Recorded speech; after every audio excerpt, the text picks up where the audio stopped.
Very good morning students.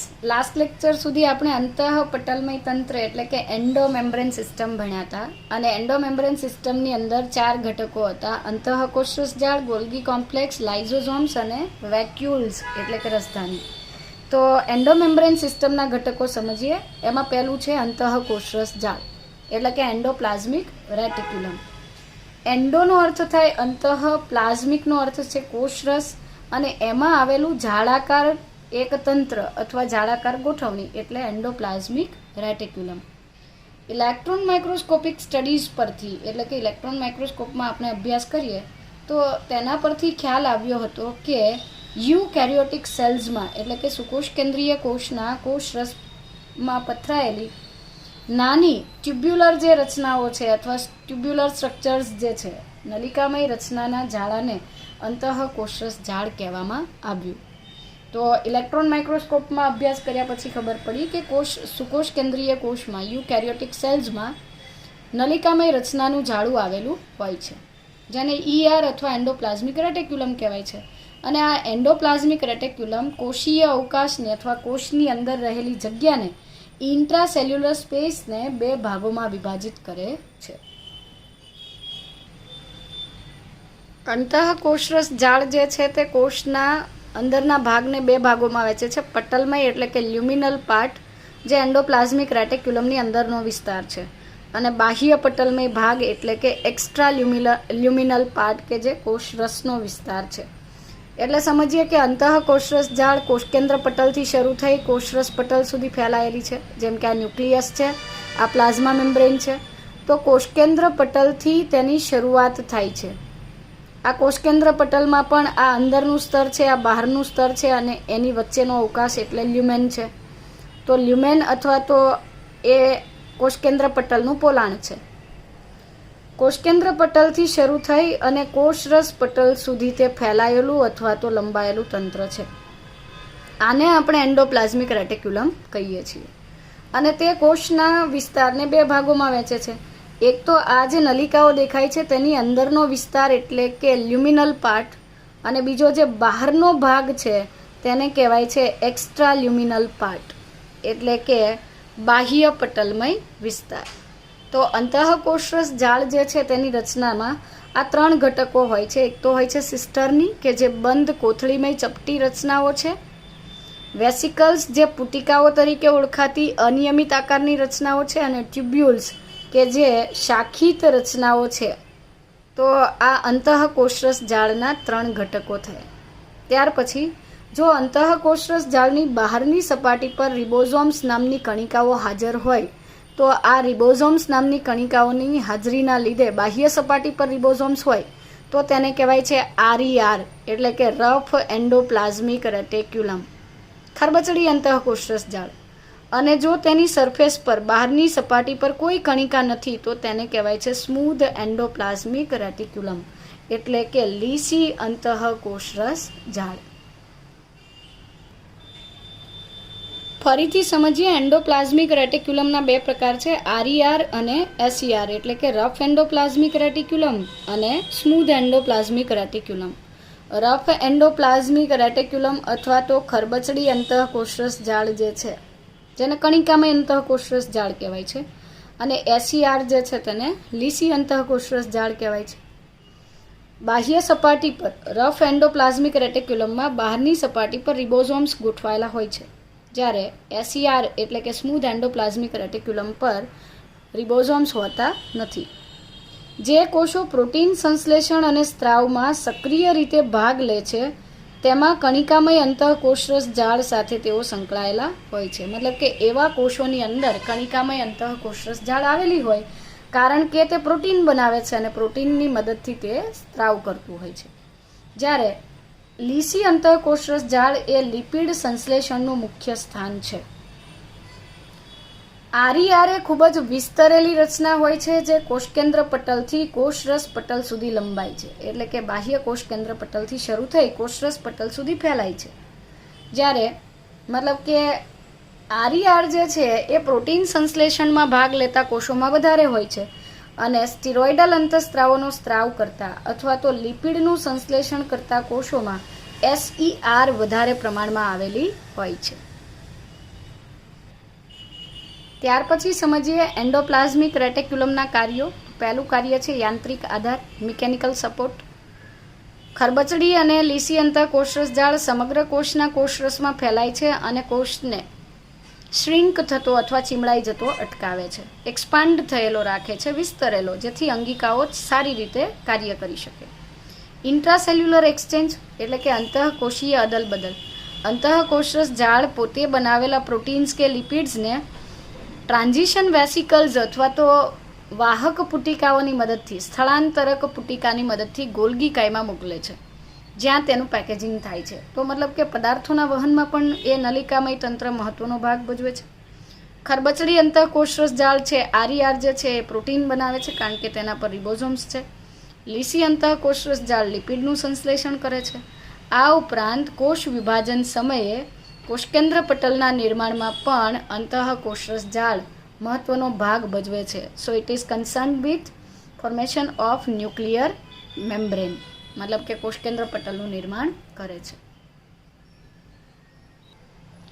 અંતઃકોષરસ જાળના કેટલાક વિશેષ રૂપાંતરણોની વાત કરીએ તો સાર્કોપ્લાઝમિક રેટિક્યુલમ એટલે કે સ્નાયુ રસ જાળ, તે લીસી અંતઃકોષરસ જાળ SERનું રૂપાંતરણ છે, જે કંકાલ સ્નાયુ અને રદ્દ સ્નાયુના કોષોમાં જોવા મળે છે.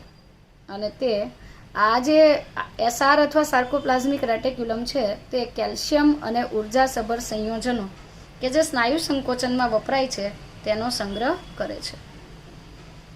ત્યાર પછી બીજું રૂપાંતર છે RERનું, જેને આપણે ઇર્ગાસ્ટોપ્લાઝમ કહીએ છીએ. તો એન્ડોપ્લાઝમિક રેટિક્યુલમની નાની સમાંતર સિસ્ટરની પર, નાની સમાંતર બંધ નલિકાઓ પર અથવા સિસ્ટરની પર રિબોઝોમ્સ ગોઠવાય, નાના નાના ટુકડાઓ પર રિબોઝોમ્સ ગોઠવાય ત્યારે તેને ઇર્ગાસ્ટોપ્લાઝમ કહેવાય છે. અને ચેતાકોષોના ઇર્ગાસ્ટોપ્લાઝમને આપણે નીઝલની કણિકાઓ તરીકે ઓળખીએ છીએ. ત્યાર પછી સમજીએ માઇલોઇડ બોડી. અગેન માઇલોઇડ બોડી જે છે એ લીસી અંતઃકોષરસ જાળનું વિશેષ રૂપાંતરણ છે અને તે રેટિના એટલે કે નેત્રપટલના રંજક અધિચ્છદમાં આવેલ પ્રકાશ સંવેદી રચના છે. એટલે કે નેત્રપટલમાં માઇલોઇડ બોડી એ રંજક અધિચ્છદીય કોષોમાં જોવા મળે છે અને એના વિશે તમે 21મા ચેપ્ટરમાં ચર્ચા કરશો. એન્ડોમેમ્બ્રેન સિસ્ટમની બીજી અંગિકા છે ગોલ્ગી કોમ્પ્લેક્સ અથવા ગોલ્ગી એપરેટસ. ગોલ્જી એપરેટસ, ગોલ્જી પ્રસાધન જે છે તેને પેકિંગ યુનિટ અથવા પેકેજિંગ યુનિટ પણ કહેવાય છે કારણ કે તે અંતઃકોષરસ જાળમાંથી આવતા દ્રવ્યોનું પેકિંગ કરવાનું કાર્ય કરે છે. ઇટાલિયન અંતસ્થ રચનાશાસ્ત્રી એટલે કે ઇટાલિયન એનેટોમિસ્ટ કેમિલો ગોલ્જીએ સૌ પ્રથમ 1898માં 1898માં સૌ પ્રથમ કોષકેન્દ્રની નજીક એક ઘટ્ટ અભિરંજિત જાલિકામય રચના જોઈ અને એ જે રેટિક્યુલર સિસ્ટમ એમણે જોયું તેમને એક યુનિટ કહ્યું હતું. જો કે એમણે બાદમાં કેમિલો ગોલ્ગીની યાદમાં આપણે તેને ગોલ્ગી કોમ્પ્લેક્સ, ગોલ્જી બોડી અથવા ગોલ્ગી કાઇક તરીકે ઓળખીએ છીએ. ખરેખર ગોલ્ગી કોમ્પ્લેક્સ અથવા ગોલ્ગી પ્રસાધન જે છે, ગોલ્જી એપરેટસ, એ સમાંતર રીતે ગોઠવાયેલી નલિકાઓથી બનેલું, સમાંતર રીતે ગોઠવાયેલી સિસ્ટર્નીથી બનેલું એક નેટવર્ક છે. આ સિસ્ટર્નીની વચ્ચે નલિકાઓ ગોઠવાયેલી છે. એટલે આ વિસ્તાર જે આ એક સિસ્ટરની, આ બીજી સિસ્ટરની, આ બંનેની વચ્ચેની નલિકા કે જે શાખિત બને છે અને આ એ જ નલિકાની બીજી શાખા છે, આ એ જ નલિકાની ત્રીજી શાખા છે. આમ આવી ઘણી બધી નલિકાઓ કે જે શાખિત રચનાઓ છે સિસ્ટરની કે જે સમાંતર થપ્પી અથવા સ્ટેકપાઇલ સ્વરૂપે ગોઠવાયેલી છે અને પુટિકાઓ એટલે કે વેસિકલ્સથી બનતી સંયુક્ત રચના એટલે ગોલ્જી એપરેટસ. ગોલ્જી એપરેટસના બે ભાગો છે, સીસ અને ટ્રાન્સ. સીસ ભાગ જે છે એ બહારની તરફનો વિસ્તાર જે છે એ સીસ તરીકે ઓળખાય છે અને એની અપોઝિટ સાઈડનો ભાગ છે that is known as trans. એટલે આ અંતર્ગોળ ભાગ જે છે એ ટ્રાન્સ છે, મેચ્યોરિંગ ફેઝ છે, પરિપક્વન વિસ્તાર. અને આ સીસ ભાગ જે છે એ ટ્રાન્સફોર્મિંગ ફેઝ છે, તે અંતઃકોષરસ જાળમાંથી આવતી ટ્રાન્ઝિશન વેસિકલ્સ મેળવે છે. એટલે કે સ્થળાંતરક પુટિકાઓ આ એન્ડોપ્લાઝમિક રેટિક્યુલમમાં બનેલા પ્રોટીન કે લિપિડને લઈને આવતી પુટિકાઓ છે. એ ગોલ્ગી પ્રસાધનના શીર્ષ તબક્કા સાથે જોડાય છે. એટલે આ વેસિકલ એની સાથે ઇન્ટિગ્રેટ થાય છે, સંકલન પામે છે. આમાં રહેલા પ્રોટીન કે લિપિડ આ નલિકાઓ અને સિસ્ટરની તરફ વહન પામે છે. સિસ્ટરની કે નલિકામાંથી વહન પામતા આ ઘટકોમાં ગ્લાયકોસિડેશન થઈ અને એનું એક ફાઇનલ સ્વરૂપ તૈયાર થાય છે અને એ પુટિકા સ્વરૂપે મુક્ત થાય છે. આ ડિસ્ચાર્જ થયેલી વેસિકલ્સ અથવા મુક્ત થયેલી વેસિકલ્સ આઈધર તો લાઇસોઝોમ્સ તરીકે વર્તે છે અથવા તો તેઓ વેક્યુઓલ્સ અથવા તો રસધાની તરીકે કાર્ય કરે છે. તો અંતઃકોષરસ જાળના પ્રોટીન જે છે એ છેલ્લે ગ્લાયકોપ્રોટીનમાં કન્વર્ટ થાય છે અને લિપિડ જે છે તે ગ્લાયકોલિપિડમાં. આમ તેનું પેકેજિંગ કરતી હોવાથી ગોલ્જી એપરેટસને પેકિંગ યુનિટ કહેવામાં આવે છે. તો ગોલ્ગી કાય જે છે ઘણી બધી ચપટી બિંબ આકારની કોથળી કે જેને સિસ્ટરની કહેવાય છે તેનાથી બનેલી હોય છે. દરેક ગોલ્ગી કાયની અંદર રહેલી સિસ્ટરની સામાન્ય રીતે 0.5 માઇક્રોમીટરથી 1 માઇક્રોમીટર સુધીનો વ્યાસ ધરાવે છે. આ બધી નલિકાઓ એકબીજા સાથે સમાંતર થપ્પી સ્વરૂપે ગોઠવાય છે. સ્ટેક પાઇલ્સથી તેઓ ગોલ્જી કોમ્પ્લેક્સ કે ગોલ્જી એપરેટસ બનાવે છે, ગોલ્ગી સંકુલ બનાવે છે. ગોલ્ગી કાયની સિસ્ટર્નીની સંખ્યા જુદી હોય છે, જો કે કોમનલી એ 4 to 8 એટલે કે 4 થી 8 જેટલી હોય છે. ગોલ્ગી સિસ્ટરની કોષકેન્દ્રની નજીક ગોઠવાય છે અથવા કોષકેન્દ્રની નજીક સંકેન્દ્રિત હોય છે, જેમાં નિર્માણાકાર સપાટી બહિર્ગોળ હોય છે જેને આપણે સીસ અથવા ટ્રાન્સફોર્મિંગ ફેઝ કહીએ છીએ, અને પરિપક્વન સપાટી જે છે મેચ્યોરિંગ ફેઝ અંતર્ગોળ હોય છે જેને ટ્રાન્સ ફેઝ કહેવામાં આવે છે. અંગિકાનો સીસ અને ટ્રાન્સ ફેઝ ધરાવતો છેડો એકબીજાથી તદ્દન વિરોધી હોય છે, અલગ હોય છે, પરંતુ સ્ટીલ તેઓ એકબીજા સાથે સંકળાયેલા હોય છે. જેમ કે આ સીસ છેડો છે અને આ ટ્રાન્સ છેડો છે, છતાં સીસ અને ટ્રાન્સ એકબીજા સાથે બંને બાજુથી કનેક્ટ થયેલા છે, એકબીજા સાથે જોડાયેલા હોય છે. બંનેના કાર્ય જુદા છે. આ સીસ ફેઝ જે છે રો મટીરિયલ મેળવે છે અને ટ્રાન્સ ફેઝ જે છે એ પરિપક્વ ઘટકોને બહાર મોકલે છે. બંનેના કાર્ય જુદા છે, છતાં જોડાયેલા હોય છે. ગોલ્ગી પ્રસાધનનું મુખ્ય કાર્ય કોષની બહારની તરફ સ્ત્રાવ પામતા કે કોષની અંદર લક્ષ્ય અંગિકા સુધી પહોંચતા ઘટકોનું પેકેજિંગ કરવાનું છે. તો આ થોડો કોમ્પ્લિકેટેડ મુદ્દો છે, અટપટો બનાવ્યો છે. ખરેખર આપણે એવું કહેવું જોઈએ કે એન્ડોપ્લાઝમિક રેટિક્યુલમમાંથી પેલી ટ્રાન્ઝિશન પુટિકા કે વેસિકલ તરીકે આવતા જે પેકેજિંગ મટીરિયલ છે એનું પેકેજિંગ કરી તેને લક્ષ્ય અંગ સુધી પહોંચાડવાનું અથવા કોષની બહાર સ્ત્રાવ કરવાનું કાર્ય ગોલ્ગી પ્રસાધન કરે છે.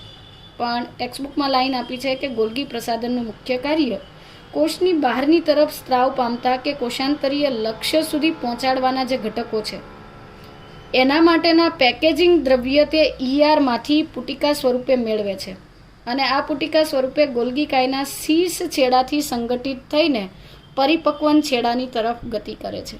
મતલબ કે એન્ડોપ્લાઝમિક રેટિક્યુલમમાં બનેલા પ્રોટીન કે જેનો સ્ત્રાવ કરવાનો છે અથવા લિપિડ્સ કે જેને લક્ષ્ય અંગિકા સુધી મોકલવાની છે એ થયું પેકેજિંગ મટીરિયલ. તે પુટિકા સ્વરૂપે ગોલ્ગી કાયના શીર્ષ છેડે ગોલ્ગી કાય સાથે જોડાય છે અને ટ્રાન્સ છેડેથી એટલે કે પરિપક્વન છેડેથી મુક્ત થઈ જાય છે, દૂર થઈ જાય છે. આ બાબત સમજાવે છે કે શા માટે ગોલ્જી એપરેટસ અંતઃકોષરસ જાળ સાથે ગાઢ કનેક્શન ધરાવે છે, સંપર્ક ધરાવે છે, કારણ કે એના મટીરિયલ એ પેકેજિંગ માટે મેળવે છે.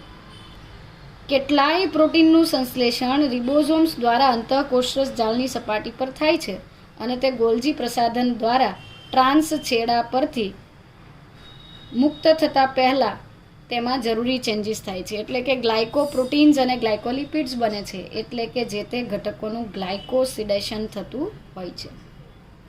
ગોલ્ગી કાય એ ગ્લાયકોલિપિડ અને ગ્લાયકોપ્રોટીન્સનું મુખ્ય નિર્માણ સ્થાન ગણાય છે.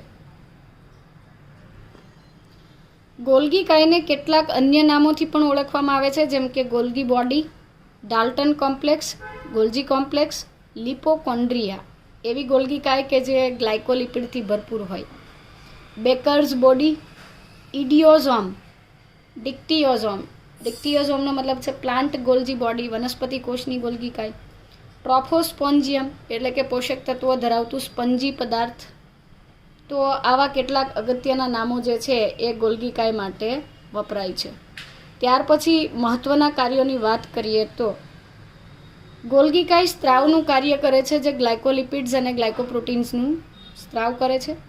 કોષમાં ભરપૂર પ્રમાણમાં ઉત્પન્ન થયેલા લિપિડ અને પ્રોટીનનું ફાઇનલ સ્વરૂપ રજૂ કરે છે, જેથી કરીને એક જ સરખા પ્રોટીન જે છે એનો કોષમાં ભરાવો થતો નથી. So it is director of macromolecular traffic in cell. કોષની અંદર મહાઅણુઓની ટ્રાફિક જે છે એને કંટ્રોલ કરે છે, તેમને વિવિધ સ્વરૂપોમાં કન્વર્ટ કરે છે, અથવા તેને મિડલ મેન ઓફ સેલ પણ કહેવાય છે. એટલે કે તે સ્ત્રોત અને લક્ષ્ય અંગિકાઓને એકબીજા સાથે જોડી આપે છે. સ્ત્રોત અંગિકા તરીકે હોય છે ER, એન્ડોપ્લાઝમિક રેટિક્યુલમ. એમાંથી દ્રવ્યોને તે ગોલ્ગી કાય જરૂરી પેકેજિંગ કરી અને લક્ષ્ય અંગિકા સુધી મોકલે છે, એટલે એને મિડલ મેન ઓફ સેલ કહેવાય છે. Cell plate. કોષ વિભાજન સમયે વનસ્પતિ કોષમાં કોષ તકતીનું નિર્માણ અથવા ફ્રેગમોપ્લાસ્ટ જે છે એ ગોલ્ગી કાયમાંથી બને છે, અને જેના કારણે બે ક્રમિક વનસ્પતિ કોષો જે છે એમાં પ્લાઝ્મોડેસ્માટા અથવા કોષરસીય તંતુઓ બનતા હોય, જેના કારણે કોષો એકબીજાના સંપર્કમાં રહી શકે છે. શુક્રકોષનો અગ્રભાગ મતલબ કે શુક્ર કાયાંતરણની ઘટના સ્પર્મિયોજેનેસિસ દરમિયાન શુક્રાગ્રનું નિર્માણ અથવા એક્રોઝોમ જે છે તેનું નિર્માણ કરવામાં ગોલ્ગી કાય મહત્વની છે. લાઇસોઝોમ્સનું નિર્માણ તેમજ વિવિધ અંતઃસ્ત્રાવનો સ્ત્રાવ પણ ગોલ્ગી એપરેટસ કરતી હોય છે. તો લાઇસોઝોમ્સ જે છે, આ લાઇસોઝોમ્સ એ વિશેષ અંગિકા છે કે જેના ઉપર હવે આપણે ચર્ચા કરવાના છીએ. વિદ્યાર્થી મિત્રો, એન્ડોમેમ્બ્રેન સિસ્ટમની ત્રીજી અંગિકા છે લાઇસોઝોમ્સ. બહુવચન છે, ઘણા બધા લાઇસોઝોમ્સ હોય છે.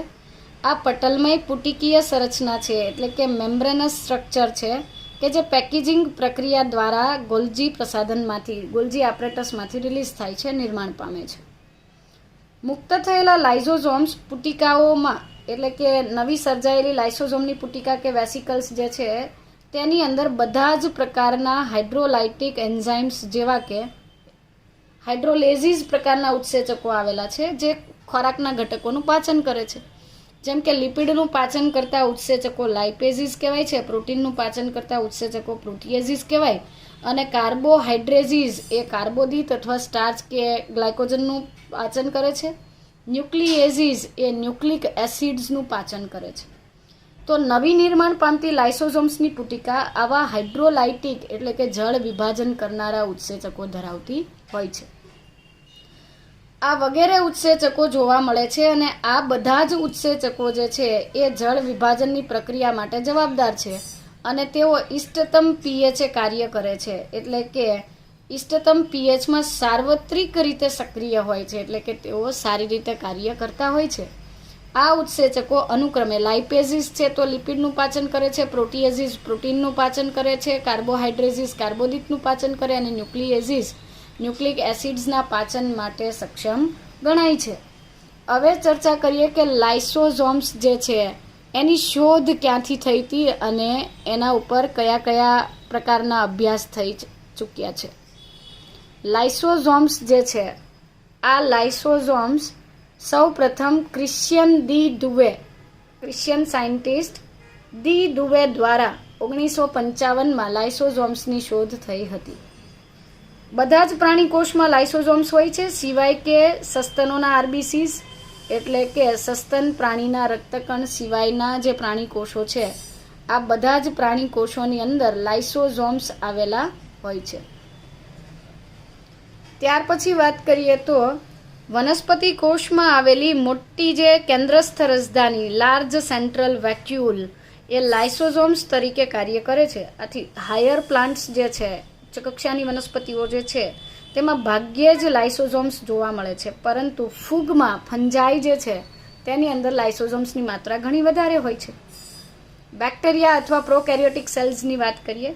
બેક્ટેરિયાના કોષની દિવાલ અને કોષરસ પટલની વચ્ચેના ગેપ અથવા અવકાશને પેરીપ્લાઝમિક સ્પેસ કહેવાય છે. ફરીથી, બેક્ટેરિયાની કોષ દિવાલ અને કોષરસ પટલની વચ્ચે જે અવકાશ જોવા મળે છે તેને કહેવાય છે પેરીપ્લાઝમિક સ્પેસ, અને આ પેરીપ્લાઝમિક સ્પેસમાં હાઇડ્રોલાઇટિક ઉત્સેચકો હોવાથી તેને પણ લાઇસોઝોમ્સ જેવું કાર્ય કરે છે એમ કહેવાય છે. તો પેરીપ્લાઝમિક સ્પેસ એ સુકોષ કેન્દ્રીયના લાઇસોઝોમ્સને સમકક્ષ રચના ગણાય છે. લાઇસોઝોમ્સના કદની વાત કરીએ તો કદની દ્રષ્ટિએ તે સામાન્ય કોષોમાં 0.1 માઇક્રોમીટરથી 0.8 માઇક્રોમીટર જેટલું કદ ધરાવે છે. પરંતુ ભક્ષક કોષો તરીકે વર્તતા WBCs વ્હાઇટ બ્લડ કોર્પઝલ્સ અથવા તો શ્વેત કણોની અંદર લાઇસોઝોમ્સ થોડા મોટા કદના હોય છે, એટલે કે તેઓ 0.8 માઇક્રોમીટરથી 2 માઇક્રોમીટર સુધીનું કદ ધરાવે છે. લાઇસોઝોમ્સ એ જુદા જુદા 50 પ્રકારના ઉત્સેચકો ધરાવે છે. આ 50 પ્રકારના ઉત્સેચકોને એસિડ હાઇડ્રોલેઝીસ તરીકે ઓળખવામાં આવે છે. અને આ જે એસિડ હાઇડ્રોલેઝીસ છે એ સામાન્ય રીતે એસિડિક માધ્યમમાં કાર્ય કરે છે અને એ માટે લાઇસોઝોમ્સ 5 જેટલી pH ધરાવતું હોય છે.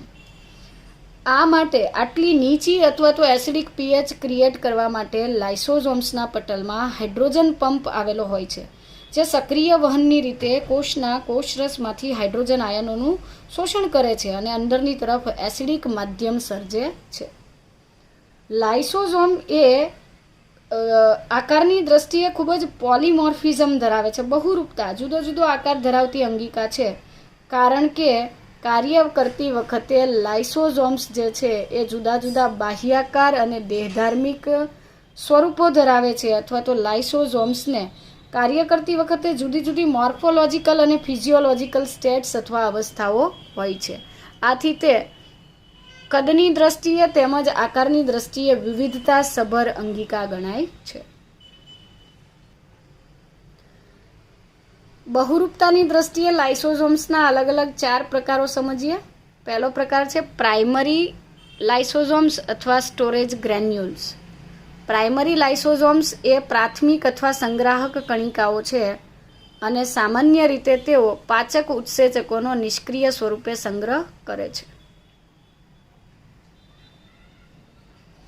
તો સ્ટોરેજ ગ્રેન્યુલ્સનો અર્થ થાય છે કે એવી લાઇસોઝોમ્સ કે જે નવી નિર્માણ પામેલી છે, ફક્ત હજુ તો એ ગોલ્ગી એપરેટસથી છૂટી જ પડેલી છે. આવી નવી સર્જાયેલી લાઇસોઝોમ્સને આપણે પ્રાઇમરી લાઇસોઝોમ્સ કહીએ છીએ અને તેઓ પાચક ઉત્સેચકોનો નિષ્ક્રિય સ્વરૂપે અથવા ઝાયમોજન્સ સ્વરૂપે સંગ્રહ કરે છે. લાઇસોઝોમ્સનો બીજો પ્રકાર છે ડાયજેસ્ટિવ વેક્યુલ્સ અથવા હિટરોફેગોઝોમ્સ, એટલે કે પાચક રસધાનીઓ છે. આ પાચક રસધાનીઓ પ્રાથમિક લાઇસોઝોમ સાથે ખોરાકના કણના ભળવાથી બનતી રચના છે. એટલે ખોરાકના કણ સાથે જ્યારે પ્રાથમિક લાઇસોઝોમ જોડાય છે ત્યારે તેને ડાયજેસ્ટિવ વેક્યુલ્સ અથવા હેટરોફેગોઝોમ તરીકે ઓળખવામાં આવે છે અને તે ખરેખર ખોરાકનું પાચન કરે છે. ખોરાકના પાચન પછી બાકી વધતી જે રિડ્યુસ થયેલી લાઇસોઝોમ્સ છે તેને આપણે રેસિડ્યુઅલ બોડીઝ કહીએ છીએ કે જે કદમાં નાની હોય છે. તો આ સેકન્ડરી લાઇસોઝોમ્સ હતા, આ ટર્શરી છે એટલે કે તૃતીયક લાઇસોઝોમ અથવા ટેલો લાઇસોઝોમ્સ અંતિમ લાઇસોઝોમ્સ છે. અને આ લાઇસોઝોમ્સ એક્ઝોસાઇટોસિસ દ્વારા, એટલે કે વધેલા જે નકામા પદાર્થો છે, બિનજરૂરી પદાર્થો, અપાચિત ઘટકો છે તેનો કોષની બહાર નિકાલ કરવામાં મદદ કરે છે. અને ત્યાર પછીની રચના આપણે સમજીએ તો ઓટોફેગોઝોમ્સ જેને કહેવાય છે. તો ઓટોફેગોઝોમ જે છે અથવા ઓટોફેજિક લાઇસોઝોમ્સ જે છે એ સાઇટોઝોમ્સ પણ કહેવાય છે અને એ કોષમાં આવેલી વિવિધ અંગિકાઓનું વિઘટન કરે છે. જીર્ણ થયેલી અથવા ઓછું કાર્ય કરતી જે અંગિકાઓ છે એમને તેઓ અથવા આ પ્રકારની લાઇસોઝોમ્સ જે છે, ઓટોફેગોઝોમ્સ જે છે એ પોતાના જ કોષની વિવિધ અંગિકાનો નાશ કરે છે. ત્યાર પછી સમજીએ GERL સિસ્ટમ, એટલે કે Golgi associated endoplasmic reticulum lysosome system. અંતઃકોષરસ ઝાડમાંથી ગોલ્ગીકાય બને છે અથવા તો આ દ્રવ્ય ગોલ્ગીકાયમાં જાય છે. ગોલ્ગીકાયમાંથી લાઇસોઝોમ્સ બને છે, એટલે કે અંતઃકોષરસ ઝાડ સાથે સંકળાયેલા ગોલ્ગીકાયમાંથી લાઇસોઝોમ્સનું નિર્માણ થાય છે. એવી ગોલ્ગીકાય કે જે અંતઃકોષરસ ઝાડ સાથે કનેક્શન ધરાવે છે, આવી ગોલ્ગીકાયમાંથી લાઇસોઝોમ્સ બનતા હોય છે. હવે સમજીએ લાઇસોઝોમ્સના જુદા જુદા કાર્યો, ફંક્શન્સ ઓફ લાઇસોઝોમ્સ. તો પહેલું કાર્ય છે હેટરોફેગી, ફેગોસાઇટોસિસ કે પિનોસાઇટોસિસ. હેટરોફેજીનો અર્થ છે બાહ્ય કોષીય દ્રવ્યોનું ભક્ષણ કરવું. કોષની બહારથી પ્રવેશતા જે બાહ્ય દ્રવ્યો છે તેનું ભક્ષણ કરે એને કહેવાય હેટરોફેગી. અને કોષના પોતાના જ ઘટકોનું ભક્ષણ કરે તો એને કહેવાય ઓટોફેગી. તો હેટ્રોફેગીમાં જો અંદર પ્રવેશતો અણુ ઘન પદાર્થ હોય અને એનું ભક્ષણ લાઇસોઝોમ્સ વડે થાય તો ઘન ભક્ષણ એટલે કે ફેગોસાઇટોસિસ. અને જો બહારથી આવતો દ્રવ્ય પ્રવાહી સ્વરૂપે હોય તો પિનોસાઇટોસિસ એટલે કે ઘન ભક્ષણ, પ્રવાહી ભક્ષણ. ફેગોસાઇટોસિસ એટલે સેલ ઇટિંગ અને પિનોસાઇટોસિસ એટલે સેલ ડ્રિંકિંગ. તો આ ઘન અને પ્રવાહી પદાર્થોનું તે વિઘટન કરે છે, જળ વિભાજન કરે. ભૂખની પરિસ્થિતિમાં અથવા તો સ્ટાર્વિંગ કન્ડિશનમાં જ્યારે લાઇસોઝોમ્સને કોષીય સ્તરે ખોરાક નથી મળતો ત્યારે કેટલીક અંગિકાનું તે વિઘટન કરે, પોતાના જ દ્રવ્યોનું વિઘટન કરે. આ ઘટનાને ઓટોફેજી કહેવાય છે. અને કેટલાક લાઇસોઝોમ્સ એવા છે, મોટાભાગના લાઇસોઝોમ્સને આપણે એમ્બી લાઇસોઝોમ્સ કહીએ છીએ અથવા એમ્બાય લાઇસોઝોમ્સ કહીએ છીએ, કારણ કે તેઓ બાહ્ય કોષીય દ્રવ્યો અને કોષીય દ્રવ્યો બંનેનું ભક્ષણ કરે છે. એટલે કે લાઇસોઝોમ્સ કે જે હેટ્રોફેગી અને ઓટોફેગી બંને કરી શકે છે તેવા લાઇસોઝોમ્સને એમ્બી લાઇસોઝોમ્સ કહેવામાં આવે છે. એક્સ્ટ્રા સેલ્યુલર ડાયજેશન, આ કોષની અંદર પાચન હતું, આ કોષની બહાર. બાહ્ય કોષીય પાચનમાં ફૂગના લાઇસોઝોમ્સ કોષની બહાર હાઇડ્રોલાઇટિક ઉત્સેચકોનો સ્ત્રાવ કરી નિર્જીવ પદાર્થોનું વિઘટન કરે છે, તો એ બાહ્ય કોષીય પાચન છે. એવી રીતે નાના બાળકોની અંદર ઓસ્ટિયોક્લાસ્ટ અથવા અસ્થિ વિનાશક કોષો આવેલા છે કે જે અસ્થિના વધારાના બિનજરૂરી ભાગોનું વિઘટન કરી અને અસ્થિને વિશેષ આકાર બક્ષે છે. ત્યાર પછી ચોથું કાર્ય સમજીએ ક્રિનોફેજી અથવા ક્રિનોફેગી. ક્રિનોફેજી અથવા ક્રિનોફેગીનો અર્થ થાય છે કે અંગિકાઓમાં જે વધારાના ગ્રેન્યુલ્સ અથવા કણિકાઓ છે એમાં કંઈક મદદ કરવી. એન્ડોક્રાઇન ગ્લેન્ડ્સ અથવા અંતઃસ્ત્રાવી ગ્રંથિમાં રહેલી વધારાની સ્ત્રાવી કણિકાઓના પાચનને ક્રિનોફેજી તરીકે ઓળખવામાં આવે છે. તો થાઇરોઇડ ગ્રંથિમાં થાઇરોગ્લોબ્યુલિન કણિકાઓ આવેલી હોય છે. થાઇરોઇડ ગ્રંથિ થાઇરોક્સિન બનાવે છે, પરંતુ તેમાં થાઇરોગ્લોબ્યુલિન નામની કણિકાઓ આવેલી હોય છે, જેનું પ્રોટીએઝિસ પ્રકારના ઉત્સેચકો વડે વિઘટન થઈ અને થાઇરોક્સિન નામનો અંતઃસ્ત્રાવ બને છે. તો થાઇરોગ્લોબ્યુલિનમાંથી થાઇરોક્સિન બનતી વખતે આ કણિકાઓનું વિઘટન થવાની ઘટનાને ક્રિનોફેજી તરીકે ઓળખવામાં આવે છે. ક્રાઇનોફેજી અથવા ક્રિનોફેજી પછીનો ટાઈપ છે અથવા પછીનું ફંક્શન છે સેલ્યુલર ડાયજેશન એટલે કે કોષીય પાચન. ઓટોલાઇસિસ, જેમાં જૂના કે વૃદ્ધ કોષોના નાશ માટે ઘણી વખત બધા જ લાઇસોઝોમ્સ ફાટી જતા હોય. એક કોષમાં જો કોષ વૃદ્ધ થઈ ગયો છે તો બધા જ લાઇસોઝોમ્સ એક સાથે ફાટી જાય છે, વિઘટન પામે છે, જેના કારણે જીર્ણ કોષોનો નાશ થાય છે અથવા તો અંગિકાઓ મૃત્યુ પામે, વિઘટન પામે. આ ઘટનાને ઓટોલાઇસિસ કહેવામાં આવે છે. ઘણી વખત એમ્બ્રિયો ડેવલપમેન્ટના ડ્યુરેશનમાં એટલે કે ગર્ભ વિકાસ દરમિયાન ગર્ભના કેટલાક બિનજરૂરી ભાગોના વિઘટન માટે પણ આ રીતનું ઓટોલાઇસિસ થતું હોય છે. જેમ કે દેડકાની અંદર રૂપાંતરણથી ટેડપોલમાંથી પુખ્ત દેડકો બને છે. એ સમયે દેડકાના ગર્ભ વિકાસ દરમિયાન ટેડપોલની પૂંછડી, પુખ્ત દેડકામાં પૂંછડી નથી હોતી, ટેડપોલમાં પૂંછડી હોય છે. તો ટેડપોલની પૂંછડીનું વિઘટન કરવા માટે લાઇસોઝોમ્સમાંથી કેથેપ્સિન નામનો ઉત્સેચક બને છે. તો દેડકાની પૂંછડીના કોષો અથવા ટેડપોલની પૂંછડીના કોષોમાં રહેલો કોષોની અંદર રહેલા લાઇસોઝોમ્સ કેથેપ્સિન નામનો વિશેષ ઉત્સેચક ધરાવે છે કે જે એ પૂંછડીના કોષોનું વિઘટન પ્રેરે છે અને છેલ્લે પુખ્ત દેડકામાં પૂંછડી હોતી નથી. તો આ પણ એક પ્રકારનું ઓટોલાઇસિસ છે કે જેમાં પૂંછડીના કોષો જાતે જ વિઘટન પામે છે with the help of cathepsin enzyme. ત્યાર પછી lysosomes are also able to trigger the cell division. Trigger કરવું મતલબ ઉત્તેજિત કરવું. કોષોમાંથી વિભાજન થઈ નવા કોષોનું નિર્માણ કરવાની પ્રોસેસ માટે જે ઉત્સેચકો જોઈએ એ પણ લાઇસોઝોમ્સ ધરાવે છે.